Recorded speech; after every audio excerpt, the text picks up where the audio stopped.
Right now, the typical monthly home payment for fresh home buyers in America is $2,890. That's almost double what it was before 2020, and it spiked by nearly 15% in just the past year. This sharp rise is a major reason why many believe we're in a housing bubble. Experts consistently point to this figure to illustrate the significant surge in relative prices. But here's something important to understand about the real estate market. The sticker price you see isn't the whole story. Unlike buying most things, purchasing a home typically involves a 30-year mortgage. On top of that, there are additional costs like taxes, insurance, and perhaps most significantly, interest. All of these factors contribute to the actual amount people pay each month, the mortgage bill. And right now, mortgage bills are at their highest levels ever. You might be wondering how people can possibly afford some of these homes out there, and the answer is pretty simple. They're not. America right now, as we speak, is already in a massive mortgage crash. Since January of 2021, the number of people applying for mortgages has gone straight downhill. The chart simply looks astonishing. In fact, since these recent peaks, the mortgage market has gone downhill by over 58%, and there are no signs it's coming back to life anytime soon. And one reason we know this is true is because of the major loan originators, companies like Rocket and United. They're both suffering badly in recent years, despite the fact that housing prices have done nothing but go up. If you take a glance at Rocket Mortgage, you'll notice its stock price has plummeted by about 53% from its all-time high. But even this steep decline doesn't fully reflect the company's true situation. While speculators and investors may have Rocket's stock price based on various conditions, delving into their financials reveals a potentially grimmer reality, especially when focusing solely on mortgage originations, excluding other facets like home equity and refinancing. So what's the story there? Well, in 2023, the total volume for originations amounted to 78 million, a sharp decline from 351 million in 2021. In fact, it was a staggering 77% drop. Moreover, when examining conventional loans alone, the volume has plummeted by 88% since 2021. Admittedly, this data is from the 2023 annual report, so it's a few months behind, but it paints a vivid picture of how mortgages are being severely impacted in a manner not fully grasped across the industry. If you peek into the company's 10K, you can see them directly acknowledge this risk, where they say the US Federal Reserve has raised the federal funds rate multiple times throughout 2022 and 2023 to mitigate inflationary pressures.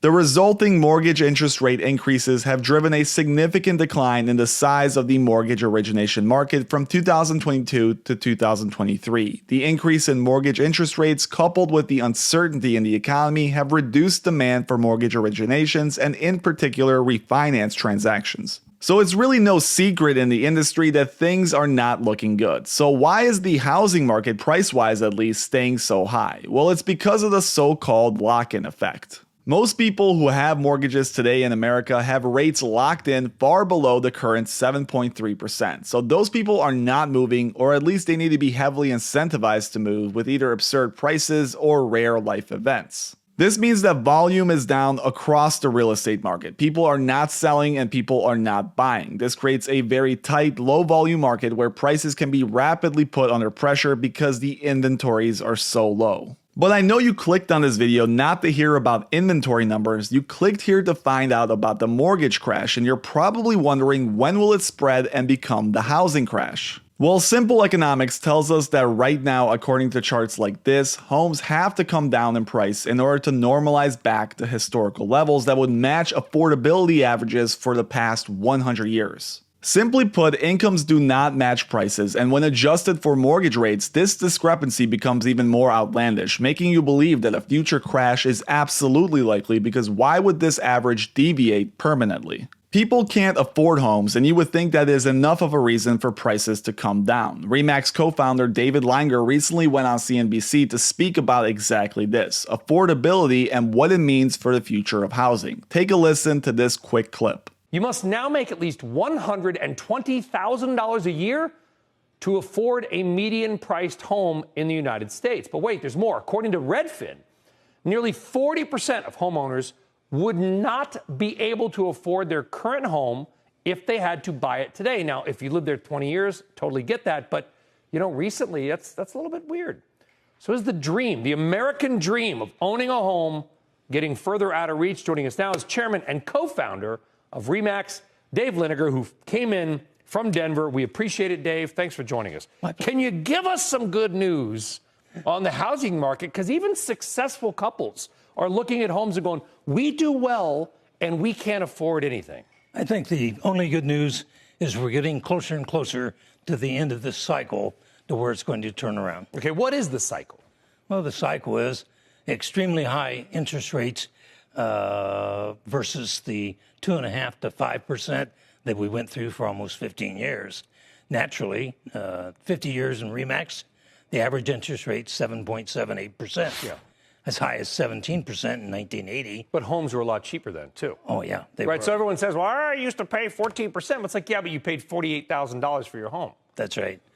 So as you just heard there, it seems like everyone thinks that this is getting really bad, so therefore it must change. There is already a mortgage crisis that's going on right now, and surely because of affordability issues, the crash has to be coming soon. But there's another aspect of this story that never gets talked about, and you truly have to put your emotions away to understand it. You see, it is true that back in the 80s, we had mortgage rates as high as 18%. That is not a myth, and it really was the reality in October of 1981. Now, what a lot of people will tell you is that yes, but homes were a lot cheaper, therefore we cannot compare that era. And that is also true, at least the first part. A typical home in 1981 cost about $68,000. Which is a joke compared to today's numbers, but everyone leaves out the most important detail when we discuss this. In 1981, the median family wage was around $23,000. When you put all of that together, you can see why this era actually is comparable if you adjust for inflation, wages, interest rates, and home prices.